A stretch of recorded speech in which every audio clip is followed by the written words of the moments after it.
Hello students, क्या हाल चाल। आज के इस वीडियो में देखने वाले हैं एसआई और सीआई को। एसआई को बोलते हैं सिंपल इंटरेस्ट और सीआई को बोलते हैं कंपाउंड इंटरेस्ट। हिंदी में बोलते हैं साधारण ब्याज और इसको बोलते हैं चक्रवृद्धि ब्याज। तो आज हम लोग इसे कॉन्सेप्ट को समझेंगे, इसमें किस तरह के प्रोसेस बनते हैं, क्योंकि यहाँ पर ये जो चैप्टर है अर्थमेटिक का, ये काफी ज्यादा कह सकते हैं कैलकुलेटिव है और इसमें बच्चे फॉर्मूले भी स्टूडेंट्स होते हैं, काफी ज्यादा फॉर्मूला रटते हैं इसमें।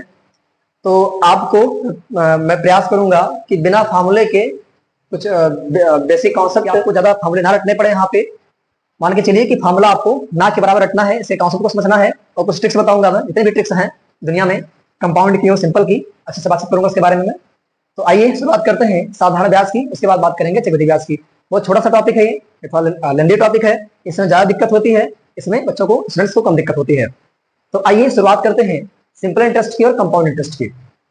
पहला हम लेते हैं सिंपल इंटरेस्ट को। यहां पर क्या होता है कि जैसे मान लीजिए हमारे दैनिक जीवन में कभी दो लोग मिलते हैं, ए और बी। सपोज दैट ए और बी आपस में मिले और बी ने, जो ये बी है, ये ऐसे कहता है भैया कुछ पैसा हमें उधार दे दीजिए आप, ठीक है। तो ए जो है उठा करके इसको 1000 रुपए देता है, ठीक है ना। जो ये बंदा है ए जो है, इसको कितना रुपया देता है, 1000 देता है। लेकिन इस ए की एक शर्त है, ए बी को 1000 रुपए दे देता है, लेकिन एक ही शर्त रहती है, एक ही शर्त ये रहती है कि 1 साल के बाद आप हमें इतना रुपया नहीं, इससे ज्यादा रुपया आप देंगे। कुछ लोग होते हैं दुनिया में, अगर किसी को उधार वगैरह देते हैं तो उस पर या तो सिंपल इंटरेस्ट लगाते हैं या तो कंपाउंड इंटरेस्ट लगाते हैं। मैं बातचीत करूंगा आगे दोनों में क्या अंतर होता है, पहले इसको बता दूं मैं। तो लोग क्या करते हैं कि जो पैसा रुपया देते हैं उतना नहीं लेते हैं, लास्ट में उससे ज्यादा लेते हैं। तो जब इंसान जो है, जो अमाउंट दे रखा होता है, जब वो ना लेकर के, वह व्यक्ति वो अमाउंट ना लेकर के जब उससे ज्यादा अमाउंट लेता है, तो कहीं ना कहीं हम कहते हैं कहीं ना कहीं वो क्या ले रहा है, ब्याज ले रहा है। तो आइए शुरुआत करते हैं साधारण ब्याज की। इस ए ने इस बी को 1000 रुपए दे दिया और कहा कि आपके ऊपर मैं 10% का चक्रवृद्धि ब्याज लगा रहा हूँ, 10% चक्रवृद्धि ब्याज लगा रहा हूँ, जो कि वार्षिक रहेगा। मतलब कि 1 साल बाद जब आप पैसा लौटाएंगे हमको, तो आप ये हमें 1000 तो देंगे ही देंगे, साथ में 1000 का 10% भी आपको देना पड़ेगा। 1000 का 10% जो है वो ज्यादा देना पड़ेगा। तो 1000 का 10% जब निकालेंगे हम तो कितना आएगा, मान के चलिए कि 100 रुपए आएगा। तो मतलब उसको कितना देना पड़ेगा, उसको 1100 देना पड़ेगा। बात क्लियर हो गई है। जैसे मान लीजिए कि 1 साल बाद तो 11 हो गया, ना सुनेगा मेरी बात, 1 साल बाद 11 हो गया, सॉरी 1100 हो गया। और अगर वही ये व्यक्ति बोलता कि हमको जब आप 2 साल बाद देंगे तो कितना देंगे, तो मतलब जो ब्याज चल रहा है वो कितने का है, 100 रुपया है। मतलब हर प्रत्येक वर्ष या हर साल कह सकते हैं, आप क्या करेंगे कि 100 रुपया उसको आप बढ़ाते हुए जाएंगे, उस अमाउंट में आप 100 रुपया क्या करेंगे, बढ़ाते हुए जाएंगे। मतलब 1 साल बाद आप देंगे तो 1100 देंगे, वहीं जब आप 2 साल बाद देंगे तो 1200 देंगे, 3 साल बाद आप देंगे तो 1300 देंगे, 4 साल बाद देंगे तो आप 1400 देंगे। मतलब 100 रुपया पर ईयर आप क्या करेंगे, उसको बढ़ाते रहेंगे। तो ये तो हो गया साधारण ब्याज की कहानी, ठीक है। तो साधारण ब्याज निकालने का जो तरीका होता है, हम करते क्या है, जो फॉर्मूला हम लोगों को पढ़ाया गया है बचपन में, वो क्या है कि साधारण ब्याज बराबर, मतलब कि एसआई बराबर क्या होता है, मूलधन, ठीक है ना। एसआई बराबर क्या होता है, मूलधन गुणे दर गुणे समय बटा क्या होता है, 100 होता है। ये बात क्लियर हुई कि नहीं। एसआई बराबर क्या होता है, मूलधन गुणे दर गुणे समय बटा क्या होता है, 100 होता है। ये फार्मूला हम लोग को पढ़ाया गया है। ये फार्मूले अगर हम यूज ना भी करें तो भी हमारा सवाल लग सकता है, कोई बड़ी बात नहीं है। 1000 उसने दिया है उधार, 10% वार्षिक जो ब्याज है, साधारण ब्याज चल रहा है, 10% ब्याज पर दिया है। तो 1 साल का आप निकालिए, ठीक है ना, 1 साल का आप निकालिए। हमने निकाला 1 साल का कितना आया, 100 आया, ठीक है। तो 100 को हमने जितना साल रहेगा, 3 साल 4 साल 5 साल 1 साल का निकाल करके जितना का पूछ रहा है उससे आप क्या करेंगे, मल्टीप्लाई कर देंगे। 1 का पूछ रहा है तो 1 से, 2 का पूछ रहा है 2 से। आई होप क्लियर हो गया होगा। करेंगे क्या, इन फार्मूले को हम नहीं लगाएंगे, इस फार्मूले को यहाँ पे हम नहीं लगाएंगे, बिना फार्मूले के इसको हम निकाल सकते हैं। इस बात का ध्यान रखिएगा। क्या करके 1 साल का आप निकालिए, उसके बाद जितने साल का पूछ रहा है आप उसको बता दीजिए। तो ये तो हो गया साधारण ब्याज। अब बात करते हैं चक्रवृद्धि ब्याज की। सुनिएगा मेरी बात ध्यान से। जैसे मान लीजिए जो ए है वो बी को, ए ने बी को कितना रुपया दिया, 1000 दिया, ठीक है। अब ये क्या बोल रहा है, अब ये थोड़ा खूंखार टाइप का इंसान हो गया है, ठीक है। कैसा हो गया है, खूंखार टाइप का इंसान हो गया है स्टूडेंट्स। अब ये बोलेगा इनसे कि हमें आप ये वाला ब्याज हमको नहीं चाहिए, आई नीड नॉट क्या, simple interest, I need what, compound interest. अभी आज कह रहा है कि हमको कंपाउंड इंटरेस्ट में चाहिए। इसका मतलब क्या हुआ, सुनना मेरी बात ध्यान से। वो क्या दिमाग लगा रहा है, क्या चालाकी लगा रहा है, सुना ध्यान से। वो कहेगा कि 10% वार्षिक ब्याज की दर पर मैं आपको पैसा दे रहा हूं, वार्षिक चक्रवृद्धि ब्याज की दर पर। वो क्या बोलेगा कि मैं इस बार तुमको इस यहां पर क्या कह रहा था कि मैं 10% वार्षिक साधारण ब्याज पर दे रहा हूं, लेकिन यहां क्या बोलेगा 10% क्या बोलेगा वार्षिक कौन सा है, चक्रवृद्धि ब्याज। कौन सा ब्याज है, चक्रवृद्धि ब्याज। ठीक है, कौन सा ब्याज है, चक्रवृद्धि ब्याज है। तो अब क्या कहानी चलने वाली, सुनिएगा मेरी बात ध्यान से। हम करेंगे क्या कि जब एक साल बीतेगा, ये बी है बेचारा, अब बी के मैं एक साल की बात करूंगा, एक साल बाद कितना देना है, तो मैं जब एक साल की बात करूंगा तो ये क्या करेगा, ए जो है जब एक साल बाद बी के पास आएगा तो बी क्या करेगा कि इस 100 का सॉरी इस 1000 का 10% निकालेगा और 10% निकाल करके इसमें ऐड करेगा 1100 रुपया, क्या कर देगा इनको, भैया ले जाइए आप, बहुत परेशान किए थे आप। लेकिन अगर गलती से ए या गलती से बी एक साल में पैसा नहीं दे पाया, दूसरे साल में पैसा दे रहा है, तो क्या होने वाला है, अब इस 1100 पर कितना चलेगा, 10% चलेगा, इस बात का ध्यान रखिए।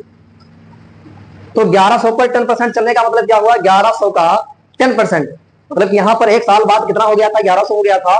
दूसरे साल में जब हम जाएंगे, एक साल के बाद दूसरे साल में हम जाएंगे, तो जो एक साल के बाद जो अमाउंट हुआ था उस अमाउंट का हम 10%, ये वाला अमाउंट नहीं, एक साल बाद जो बना है उस अमाउंट का 10% निकाल करके इसमें ऐड करेंगे और वो पैसा हम ए को लौटाएंगे, इस बात का ध्यान रखिएगा।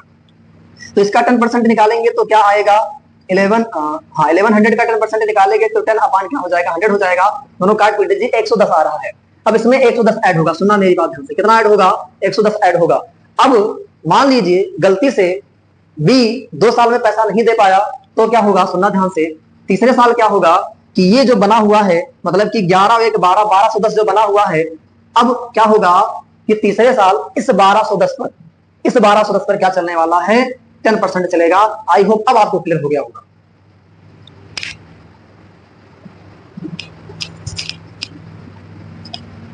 स्टूडेंट्स आई होप क्लियर हो गया होगा आपको कि अब क्या चलने वाला है, 10% इस पे चलने वाला है, मतलब कि इसका 10% निकालेंगे और इसमें 10% ऐड करके 3 साल बाद का वो अमाउंट मिलेगा। आई होप क्लियर हो गई होगी बातें। इसमें क्या होता है, इसमें सिंपल सा वो पैसा दिया, उसने कहा भैया अगर आप एक साल बाद देते हैं 10% ऐड करके दे दीजिएगा, अगर 2 साल बाद आप देते हैं तो वही जो ब्याज शुरुआत में आपने निकाला है, जो 100 रुपया आया है, यही आप 10 साल बाद देंगे, 10 से गुणा कर दीजिएगा। लेकिन ऐसा कुछ नहीं होता है, एक साल के बाद जो पैसा मिला था, जो पैसा बी ने लिया था, इसका 10% निकाल करके इसमें ऐड करता है। अगर एक साल बाद नहीं दे पाता है, दूसरे साल देता है, तो वहां पे क्या होता है, फिर जो रुपया यहाँ बढ़ा हुआ होता है उस पर अब लगेगा 10%। और अगर तीसरे साल दूसरे साल भी नहीं दे पाया तो तीसरे साल में 2 साल बाद जो हुआ था पैसा उस पर 10% लगने वाला है, मतलब ब्याज पर ब्याज लगता है, उसको क्या बोलते हैं हम, चक्रवृद्धि ब्याज बोलते हैं, उसको हम कंपाउंड इंटरेस्ट बोलते हैं। इस बात का ध्यान रखिएगा। आई होप आपकी बेसिक्स जो होंगी वो सही हो गई होंगी। अब हम चलते हैं आगे, अब हम बातचीत करेंगे। देखिए ये बहुत सिंपल होता है, आप कोशिश कर लेंगे तो इसको बताने की जरूरत नहीं है, इसमें बस एक साल का निकालना है, उसके बाद हेर फेर करके आपसे दर पूछ सकता है, आपसे टाइम पूछ सकता है, तो आप कैलकुलेट कर लीजिएगा। हम बात करेंगे सिर्फ इस पे क्योंकि थोड़ा डिफिकल्ट होता है और थोड़ा सा कैलकुलेटिव भी होता है, इसमें ट्रिक की ज्यादा आवश्यकता पड़ती है, इसीलिए हम इसकी बातचीत पास करने वाले हैं। तो आइए शुरुआत करते हैं चक्रवृद्धि ब्याज की कंपाउंड इंटरेस्ट। आइए शुरुआत करते हैं कंपाउंड इंटरेस्ट की चक्रवृद्धि ब्याज की। सुनिएगा मेरी बात ध्यान से, यहाँ पहले मैं फार्मूला लिख देता हूँ, बाकी फार्मूले का यूज आपको नहीं करना है, इस बात का ध्यान रखिएगा, बट मैं लिख देता हूँ, अपने बच्चों ने पढ़ा है। क्या पढ़ा हम लोगों ने, A equal to P into 1 plus R upon 100 की पावर n, जहां A क्या होता है, अमाउंट होता है, P क्या होता है, जो राशि ली गई है या दी गई है, और A क्या होता है कि कुछ जो लिमिटेड ईयर दिए गए हैं, 2 साल बाद, 1 साल बाद, 3 साल बाद, उसके बाद जो पैसा हमको मिल रहा है वो अमाउंट होता है। और P क्या होता है, जो हमने दिया है या हमने लिया है। R क्या होता है, उस पर जो रेट चल रहा होता है, उस पर जो दर चल रहा होता है, जिस दर से कोई आपको पैसा उधार देता है। N क्या होता है, कितने वर्ष के लिए उसने दिया है। तो यहाँ पर ये फॉर्मूला है सिंपल सा, इसको आप मन करेगा तो याद कर लीजिएगा, नहीं मन करेगा तो कोई दिक्कत नहीं है, इसका हमें यूज करना ही नहीं है। अगर इसका यूज करेंगे तो एग्जाम में बहुत सारी दिक्कत आ सकती है। ठीक है, तो हम आपको ट्रिक्स बताएंगे केवल कि कैसे इसको सॉल्व करना है, और एक क्वेश्चन का कम से कम 3 ट्रिक बताएंगे। जो आपको अच्छा लगेगा वो आप एक्सेप्ट कर लीजिएगा, और जो नहीं अच्छा लगेगा उसको आप रिजेक्ट कर दीजिएगा। ठीक है, तो आइए इसको मिटाते हैं हम, और अब कुछ बातचीत कर लेते हैं इसके बाद। स्टूडेंट्स यहाँ मैंने क्वेश्चन ले लिया है, और इसी क्वेश्चन के जरिए मैं आपको 3 मेथड बताऊंगा सॉल्व करने का। जो अच्छा लगेगा उसको लगाइएगा, जो नहीं अच्छा लगेगा उसको मत लगाइएगा। ठीक है, तो आइए शुरुआत करते हैं मेथड 1 की। किस तरीके से करेंगे सुनना ध्यान से। हम करते क्या है, पहले जो 10% है, पहले इसका हम इफेक्टिव परसेंट निकाल लेते हैं, कितना प्रभाव पड़ेगा 2 साल के बाद। ठीक है, सुनना मेरी बात ध्यान से। 30% कैसे निकालते हैं, जो 10 है ना, इसको 2 बार लिखो, 10 + 10। मैं परसेंट में पढ़ा चुका हूँ आपको ये चीज, कैसे वाली कोई चीज, कोई अमाउंट है, ठीक है, कोई अमाउंट मान लीजिए, वो 10% बढ़ा, फिर 10% बढ़ा, फिर 10% बढ़ा, तो कैसे निकालते हैं कि लास्ट में कितना बढ़ेगा। ठीक है, कैसे निकालते हैं बता चुका हूं मैं आपको, जा करके देख लीजिएगा परसेंट वाली वीडियो में। तो यहाँ पर इसको 2 बार लिखिए, उसके बाद मल्टीप्लाई कीजिए अपॉन 100 कर दीजिए। ठीक है, तो क्या होगा, 20 + 100, 100 हो जाएगा। यहाँ पे हमारा कितना आया, 21%। कितना आ गया, 21% आ गया। अब इसका आप 21% निकालो, आपका काम हो जाएगा। कितना निकालो, 21%। तो 1000 का क्या निकालो, 21%, हमारा क्या जाएगा, ब्याज आ जाएगा, सीआई आ जाएगा, इस बात का ध्यान रखिएगा। क्या जाएगा, सीआई आ जाएगा, इस बात का ध्यान रखिएगा। इसको इससे कैंसिल आउट किया, इसको इससे किया, कितना आ गया, 210 आ गया। ये क्या आ गया है, सीआई आ गया है। क्या आया है, कंपाउंड इंटरेस्ट आया है। अगर आपको मिश्रधन निकालना है कि 2 साल बाद हमको कितना पैसा मिलेगा, ये तो आया है, कितना हमको ज्यादा देना पड़ेगा, भाई तो देंगे ही, और कितना हमको ज्यादा देना पड़ेगा, वो ये चीज आई है। लेकिन अगर पूरा अमाउंट पूछे ऐड करके बताओ, तो या तो आप, ठीक है ना, या तो आप यहाँ पे इसको इसमें ऐड कर दो तो अमाउंट हो जाएगा, ये सीआई आया है, और इसको इसमें ऐड करोगे तो अमाउंट हो जाएगा। या तो आप क्या करो, जो 1000 आया है ना, इसको इसका 121% निकालो तो काम हो जाएगा। इस तरीके से भी आप लगा सकते हैं, कोई दिक्कत नहीं, नो प्रॉब्लम, चलेगा। इसको इससे काटा, इसको इससे काटा, यहाँ पे क्या आ गया, 1210, 1200 कितना आ गया है, 10 आ गया है। आई होप क्लियर हो गया होगा। करना क्या है, जो परसेंट दिया रहेगा, इसका इफेक्टिव क्या बोलते हैं उसको, ठीक है ना, जो उसका इफेक्टिव परसेंट होगा उसको निकालेंगे। उसके बाद क्या करेंगे, ये जो आएगा, अगर सीआई निकालना है तो इतना परसेंट निकाल लो इसका, और अगर अमाउंट निकालना है तो आप क्या करो, इस चीज का 121% निकाल लेना, तो आपका काम हो जाएगा। चलते हैं मैथड 2 पे।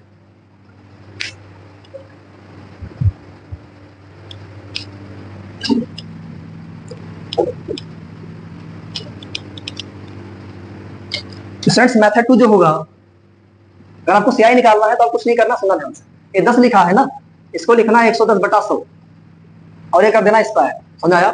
110/100, ये कटा कितना आया, 11/10, कितना आया, इसका कितना आएगा, 121 बटा कितना आया, 100 आया।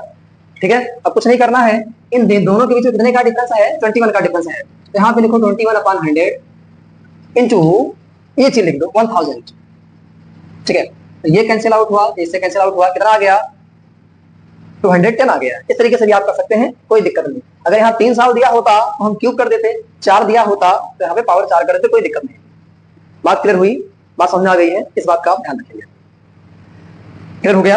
अब हम बढ़ते हैं इसके थर्ड मेथड की तरफ, जो कि रेशियो मेथड होगा। बहुत ही अच्छा मेथड है वो भी, बाकी ये तो बेस्ट मेथड ही है। अगर 2 साल 3 साल का पूछ रहा है तो कोई दिक्कत नहीं है, बेस्ट मेथड है। बाकी रेशियो मेथड बता देता हूं मैं, अगर आसान लगेगा तो उसको भी आप यूज कर सकते हैं। यहाँ देखिए फॉर्मूला कहीं नहीं लग रहा, ध्यान रखें, इसको मिटा दे रहा हूं मैं। अब चलते हैं मेथड 3। मेथड 3 में आप कुछ बातें आप ध्यान रखें, ठीक है।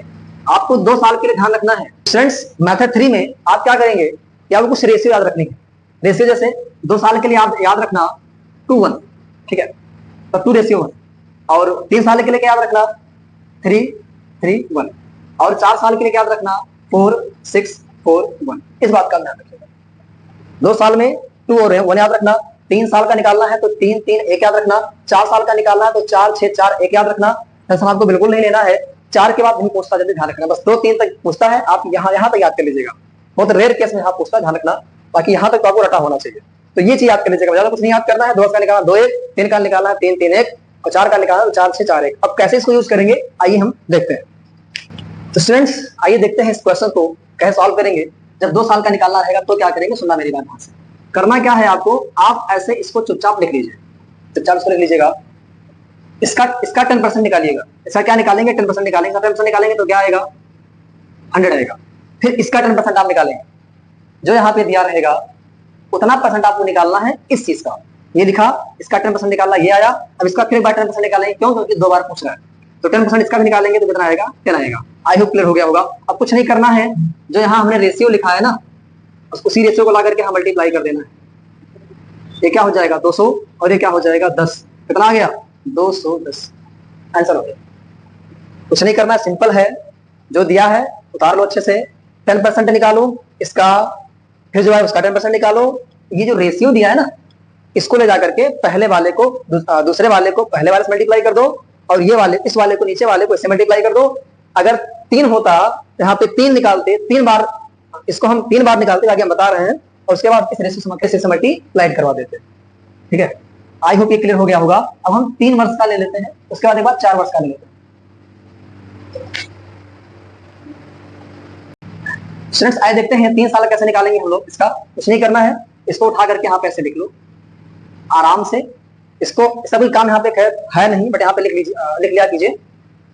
3 साल का निकालना है तो यहाँ पे 3 बार इसका 10% निकालना पड़ेगा। इसका 10%, सो इसका 10%, 10, इसका 10%, 1। ठीक है, अब करना क्या है, 3 से मल्टीप्लाई, 3 से मल्टीप्लाई, 1 से मल्टीप्लाई, 330 और क्या हो जाएगा 1 आएगा यहाँ पे, तो कितना आएगा 331, कितना आ गया 331 आ गया है। अगर 4 साल का निकालना है तो भी कोई दिक्कत नहीं है, टेंशन आपको बिल्कुल नहीं लेना है, टेंशन आपको बिल्कुल नहीं लेना है। इसको मिटा दे रहा हूं मैं, यहीं पे करके दिखा दे रहा हूं, इसको मिटा दे रहा हूं मैं। 4 साल का निकालना है तो क्या करना, इसका 10% निकाला, ये आया, फिर 10% निकालो, ये आएगा, 10% निकालो, ये आएगा, इसका 10% निकालोगे तो क्या आएगा 0.1 आएगा।